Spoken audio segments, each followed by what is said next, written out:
mental retardation because of their intelligence. Not all of them. Some have very high level of intelligence, but some. So some have mental retardation, while some have attention deficit hyperactive disorder, what we call that. So the children are very hyperactive and all that.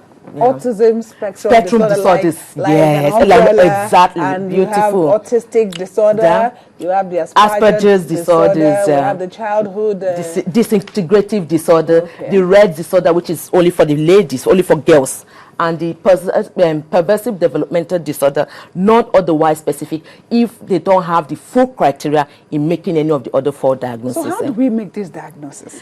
Very important. Because sometimes you find a child who really doesn't want to talk to anybody and the child is fine. Exactly. Well, in Nigeria, because I will always tailor my own talk to Nigerians. In Nigeria, the only people that are allowed to make diagnosis are the physicians. So if you have a child you are suspecting, or a friend's child or family member, that take him or her to the primary physician. The primary physician will elevate your face and say, okay, XYZ, I've seen this physician. It can be your general practitioner. It can be your pediatrician. Pediatricians in this case are better, because pediatricians to a level have been trained to look at some childhood disorders. They will look at it and then refer you to a child psychiatrist. In Nigeria, psychiatrists are really trained in making diagnoses for autism spectrum disorders. Very important, because if you don't get the diagnosis right, you can say that's a spectrum, because the child can fall in any of those, under any of those spectrums. So if you don't get the diagnosis right, then managing it may be a problem. Some people have really, pointed that out, that you find most of the time misdiagnosis of some of these conditions, and the child will be managed for something else. Why this? Exactly. So the first thing, if you notice all this, even if you don't, if you read maybe frequent, or somebody brings to your notice that this child needs, seek help, and the help is see the pediatrician, and the pediatrician can refer you to the child psychiatrist, or the psychiatrist generally, because aside from majoring in the children psychiatry, children and adolescent psychiatry, psychiatrists generally have the right tool to making a diagnosis, not going on the Google and looking at some kind of skills and using them. Let somebody give you the right tool. What would be what would the psychiatrist be doing? They will actually tell you this child has autistic disorder, or this child has Asperger's. Just by looking at the child? No. They will take a full history, even before you even got married. They will ask you so many questions: your background, your family background, what you did during pregnancy, what the drugs you took, did you fall ill? Because fever too is also showing there's a link to autism. If you've had a fever of more than a week, has been linked to as a risk factor for you having a child with autism. They will ask you those other questions. They will ask you about the husband, about your family members, and they will come and use a diagnostic criteria that will spell it out. If you have 2 factors here, if you have 2 criteria, if you have 3 criteria, then harmonize it and form and add a scale of this child on as this one has this, on as this 2 has poor academic performance, on as this 3 has the mental retardation, on it will tell and spell it out. Then wherever you then want to go to, you have like a foundation, something to hold on to that you can then, because there is no cure now for autism, but it's treatable, and it's a cocktail of management. It's a cocktail of treatment, and it's not one-off. It's not something that is miraculous. We'll just take a break, and when we come back, we'll be talking about the cocktail of intervention for autism. Just stay with us on Health Matters. At first, it's only anticipation that something is about to happen. This is one thing that makes life interesting, to compete not only with players across the field, but across the world. It makes me feel joy when we win and sorrow when we lose.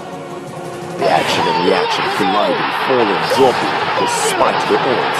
I love it because it brings me tears of victory, tears of joy.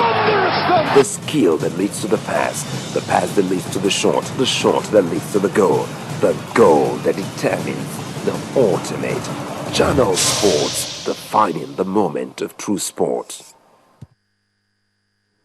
Okay, we're talking about autism awareness, and you can join us in this discussion by calling the number that will be on your screen. And Dr. before we went on that break, you were talking about the cocktail of intervention for autism. Yeah, because it's impacting on the brain, and it's not only on the language and social interaction, also on the cognitive functioning.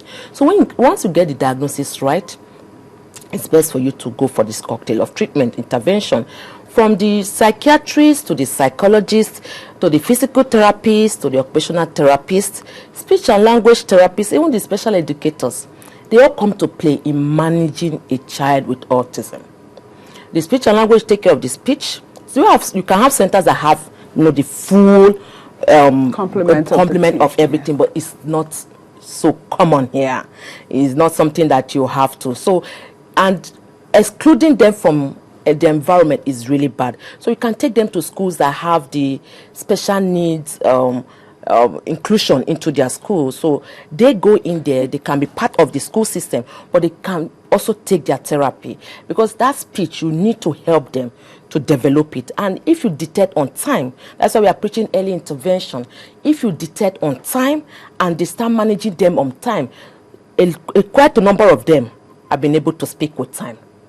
So if you then seclude them, lock them up, and then sometimes parents are so disillusioned, they don't know what has come up upon them, and they just want to keep the child away from the public. How does this impact even on the parents? It's not good for any parent, because you keep building up lies, number one, and the burden of care, though we know, is very high. Okay, just hold on. I think we have a caller. Hello. Hello. Good afternoon. Hello. Hello. Good afternoon. Thank you for joining us. Calling from Warri, Delta State. Go ahead, please. I think taking folic acid before pregnancy, does it reduce the chance of a baby having autism? Okay. Thank you, Ilo. Okay. Some researchers have said that significantly, not so much, but there was a slight. It was better than mothers that they didn't even take at all. But the research were very specific on before and all through the pregnancy. But how many of us want to take folic acid even before pregnancy? But we know we can take during pregnancy, but before we may not. So they've actually when you're expecting to be pregnant. Exactly. So that was some of those 2-3 researches I saw about it, and they said, yeah, there was some little slight, it was better than mothers that didn't even take at all. Okay. So mothers try to take your multivitamins during pregnancy. It's good. Let's go for antenatal and being checked, know what is happening. If you have fever, let it be treated on time, because fever was really shown in those researches that it was linked to mothers having children with autism. You were talking about the effect on parents. Depression setting in and things like that. Very. We don't only look at the child when we are managing a child with autism. The parents really come to play, because we know the burden of care is very high, and the quality of life too reduces significantly. Divorce rate is quite high among couples that have children living with autism, and we need to talking to them. We shouldn't be, because we are living in a society where we point fingers. If there's a problem in the family, well, it's you, it's me, it's not me, and all that. So if you have a good support system, aside from the couple, the family people come into play. So mothers or fathers, when you are faced with this challenge, speak out, express yourself. Tell people around you what you are experiencing, because they can't come to your mind and know exactly what you are passing through. So if you have a child living with autism, let the people around you know. Those that really like you will stick with you. Those that don't, let them go if it reduces your burden. So express yourself, let them help you, because you can't do it alone. You need to work, because there's a lot of financial challenge in this cocktail of treatment. Yeah, because I was going to come back to the multidisciplinary approach to the intervention. You want a psychotherapist, you want a physiotherapist, it's so expensive. It's expensive. How can we get the support? The support services in Nigeria is still very poor. people from government, we don't even have a disability act in the first place. They're trying to pass a bill now that includes the disability in autism in the house. I know of that. Last year they did an public hearing and all that. We need such things.